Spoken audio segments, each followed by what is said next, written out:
લગભગ આગામી 24 કલાકમાં હવામાનમાં પલટો આવી શકે. પૂર્વ મધ્યપ્રદેશના ભાગો, લગભગ પંચમહાલના કેટલાક ભાગો અને પૂર્વના જે ગુજરાતના મધ્યપ્રદેશના એડજોઇન્ટ ભાગોમાં ક્યાંક વાદળવાયું અથવા તો ક્યાંક વરસાદી છાંટા પડી શકે અથવા તો પવનની ગતિ વધી શકે અને સૌરાષ્ટ્રના કોઈ ભાગમાં પણ ક્યાંક છાંટાછૂટી કે વાદળો આવી શકે. પછી કોઈ ભાગમાં ગાજવીજ થઈ શકે અને કચ્છના ભાગોમાં પણ પવનનું જોર રહે. એટલે હમણાં આગામી 24 કલાકમાં હજુ હવામાનમાં પલટો આવશે. પરંતુ ઉલ્લેખનીય છે કે તારીખ 14 એપ્રિલથી પુનઃ ગરમી શરૂ થઈ જશે. જી, તો આ પુનઃ ગરમી શરૂ થઈ જશે તો કેટલા વિસ્તારોમાં કેવું પ્રકારનું તાપમાન રહેશે? લગભગ 14મી એપ્રિલથી મધ્ય ગુજરાતના ભાગોમાં મહત્તમ ઉષ્ણ તાપમાન 43-44 ડિગ્રી સેલ્સિયસ જેવું થઈ જવાની શક્યતા રહે. અમદાવાદ, ગાંધીનગરમાં પણ ગરમી રહે. આ ઉપરાંત ઉત્તર ગુજરાતના ભાગોમાં પણ 42-43 ડિગ્રી સેલ્સિયસ જેવું મહત્તમ ઉષ્ણ તાપમાન થઈ શકે. પંચમહાલના ભાગોમાં પણ ગરમી રહે. તદ ભાગોમાં પણ મહત્તમ ઉષ્ણ તાપમાન લગભગ 41-42 કે 43 ડિગ્રી જેવું થઈ શકે. કચ્છના ભાગોમાં પણ મહત્તમ ઉષ્ણ તાપમાન 41 ડિગ્રી સેલ્સિયસ જેવું થવાની શક્યતા રહે. ક્વચિત વધી શકે. રાજકોટના ભાગોમાં પણ મહત્તમ ઉષ્ણ તાપમાન 41-42 ડિગ્રી સેલ્સિયસ જેવું થઈ શકે. જી કાકા, તો આ ગરમીનું પ્રમાણ વધશે તો હવે લાગે છે કે એપ્રિલમાં વારંવાર આ રીતના પલટા છે તે વાતાવરણમાં જોવા મળશે? લગભગ ગુજરાતના ઘણા ભાગમાં, જૂનાગઢ વગેરે ભાગોમાં ગરમી પછી હવામાનમાં પુનઃ પલટા જોવા મળશે. અને આ ગરમી બાદ તારીખ 18થી 24 એપ્રિલમાં પુનઃ હવામાનમાં પલટો આવશે અને લગભગ 22-23-24માં પુનઃ વાદળો આવશે અને ક્યાંક છાંટાછૂટી થવાની શક્યતા રહેશે.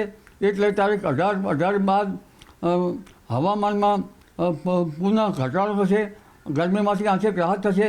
જેમાં ઉત્તર ગુજરાતના ભાગોમાં મહત્તમ ઉષ્ણ તાપમાન 41 ડિગ્રી સેલ્સિયસ જેવું થઈ જવાની શક્યતા રહે. મધ્ય ગુજરાતના ભાગોમાં પણ 41-42 ડિગ્રી સેલ્સિયસ જેવું થઈ જવાની શક્યતા રહે. જૂનાગઢના ભાગોમાં પણ 40 ડિગ્રી સેલ્સિયસ ઉપર થઈ જવાની શક્યતા રહે. દક્ષિણ ગુજરાતના ભાગોમાં પણ 34-35 ડિગ્રી સેલ્સિયસ જેવું નીચે જેવું થઈ જવાની શક્યતા રહે.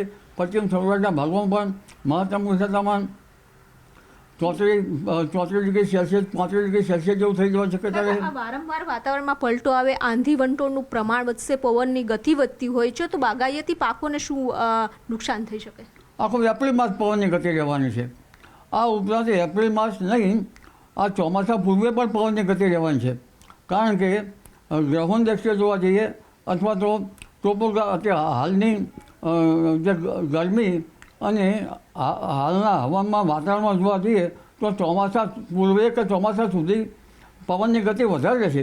પણ વિન્ડ ગસ્ટ પણ હમણાં વધવાની શક્યતા રહે છે. વિન્ડ ગસ્ટ જોવા જઈએ તો લગભગ કેટલાક ભાગોમાં તો 35-40 ડિગ્રી 35-40 ગતિનો પવન પ્રતિ કલાક રહેવાની શક્યતા રહે છે. ખાસ કરીને કચ્છના ભાગોમાં તો લગભગ 40-45 કિલોમીટર પ્રતિ કલાકનો પવન લેવાની શક્યતા રહે છે. ગુજરાતના ઘણા ભાગોમાં પવનની ગતિ વધશે અને આ પવનની ગતિ જે છે એ એપ્રિલ માસ અને છેક લગભગ ચોમાસા પૂર્વે પણ રહેશે. કારણ કે મીનનો શનિ જે છે એ પવન વાવંટોળ કરવાની શક્યતા છે. પણ આ પવનની ગતિના કારણે બાગાયતી પાકો પર અસર થવાની શક્યતા રહે છે. અને આંધી વંટોળનું પ્રમાણ તો અત્યારથી જ વધશે. તારીખ 24થી જે પ્રેશર મિલીબારમાં મપાય છે તે પ્રેશર પણ ઘટશે અને લગભગ મધ્ય ગુજરાતના ભાગોમાં પ્રેશર મિલીબારમાં 1001 કે 1002 મિલીબાર પ્રેશર થશે. એટલે પુનઃ વિન્ડ ગસ્ટ આંધી વંટોળનું પ્રમાણ છે. જે આંધી મેની શરૂઆતમાં આવવી જોઈએ તે આંધી હવે એપ્રિલમાં અત્યારથી શરૂ થઈ જશે. એનું કારણ શું? એનું કારણ જે છે કે જે વારંવાર પશ્ચિમી વિક્ષોભ તો આવે છે, જો કે તે ઉપલા લેવલના આવે છે, પણ પ્રી મોન્સૂન એક્ટિવિટી શરૂ થઈ ગઈ છે. અરબ સાગરનો ભેજ અને બંગાળ ઉપસાગરનો ભેજ, આ ભેજના કારણે પ્રી મોન્સૂન એક્ટિવિટીના કારણે અત્યારથી શરૂ થઈ જાય છે અને ગરમી પણ છે. એટલે ગરમી વધતી હોય છે, આંધી વંટોળનું પ્રમાણ વધતું હોય છે. ચાલુ વર્ષે તો ખૂબ જ ગરમી પડી રહી છે, તો લાગે છે કે ચોમાસાની એના ઉપર અસર થશે? ચોમાસા ઉપર ઘણી બાબત અત્યારે ખ્યાલ ના આવે, પણ ચોમાસા ઉપર તેની અસર થઈ શકવાની શક્યતા રહેશે, પણ વિન્ડ ગસ્ટ વધારે રહેશે, પવનની ગતિ વધારે રહેશે. એટલે મીનનો શનિ જે છે અને આ વખતે ગરમીના કારણે પણ પવનની ગતિ વધારે રહે. પવનની ગતિ વધારે રહે તો ઘણી વખત વાદળો વિખરે પણ થાય. પરંતુ એક ધારણા એવી છે કે ચોમાસું 1966 જેવું કચિત રહી શકે, પરંતુ પાછલા સમયમાં જોવા જઈએ તો લગભગ ચોમાસા સારા રહ્યા છે અને આ વખતે તટસ્થ કન્ડિશન ચોમાસાને લેવાની શક્યતા છે.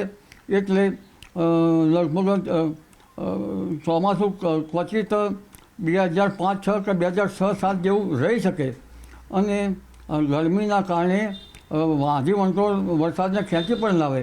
એટલે 10મી મેથી 15મી જૂન વચ્ચે અરબ સાગરમાં પણ ચક્રવાત બનવાની શક્યતા રહેશે અને મે માસમાં તો બંગાળ સાગરમાં ખતરનાક વાવાઝોડા બનવાની શક્યતા રહેશે.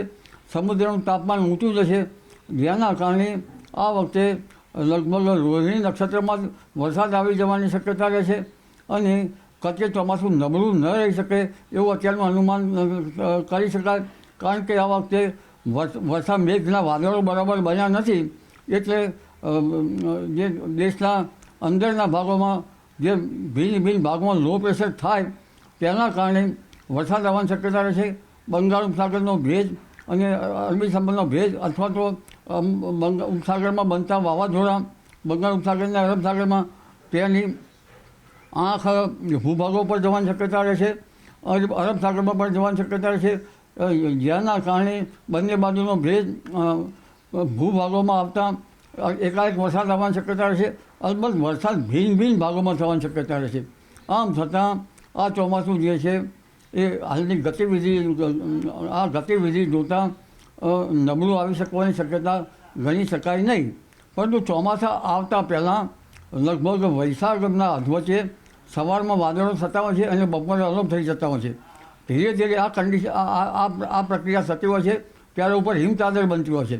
એટલે આવી પ્રક્રિયા ધીરે ધીરે વૈશાખના અધવચ્ચે બનવાની શક્યતા રહે છે. સમળીઓ આકાશમાં જ્યારે ઘૂમરાલે ત્યારે આકાશ ઉપર ઠંડક થઈ રહી છે તેવું માની શકાય. કારણ કે ઉપલા લેવલ ઉપર ઠંડક હોય તો વરસાદ સારો આવે. એટલે આ વખતે સવારના જે વાદળો ખેડૂતો એને કાતરિયા કે કંઈ જે વાદળો કહેવામાં આવે છે એ વાદળોની ગતિવિધિ વૈશાખમાંથી શરૂ થઈ જશે. ત્યારે જ ખ્યાલ આવી જશે કે ચોમાસું કેવું રહેશે. પરંતુ ચોમાસું એકંદરે નબળું રહેવાની શક્યતા આ વખતે ઓછી છે. ભિન્ન ભાગોમાં બનતા લો પ્રેશરના કારણે ચોમાસું સારું આવશે. અલબત્ત ગુજરાતના કેટલાક ભાગમાં ચોમાસું સારું પણ રહી શકે છે. તો આ હતા અમરલાલ પટેલ. તેઓએ કહ્યું છે કે એપ્રિલ મહિનામાં ગરમી વધશે, ફરી એક વખત વાતાવરણમાં પલટો આવશે અને એટલે કે વારંવાર છે હવામાનમાં પલટા છે જોવા મળશે.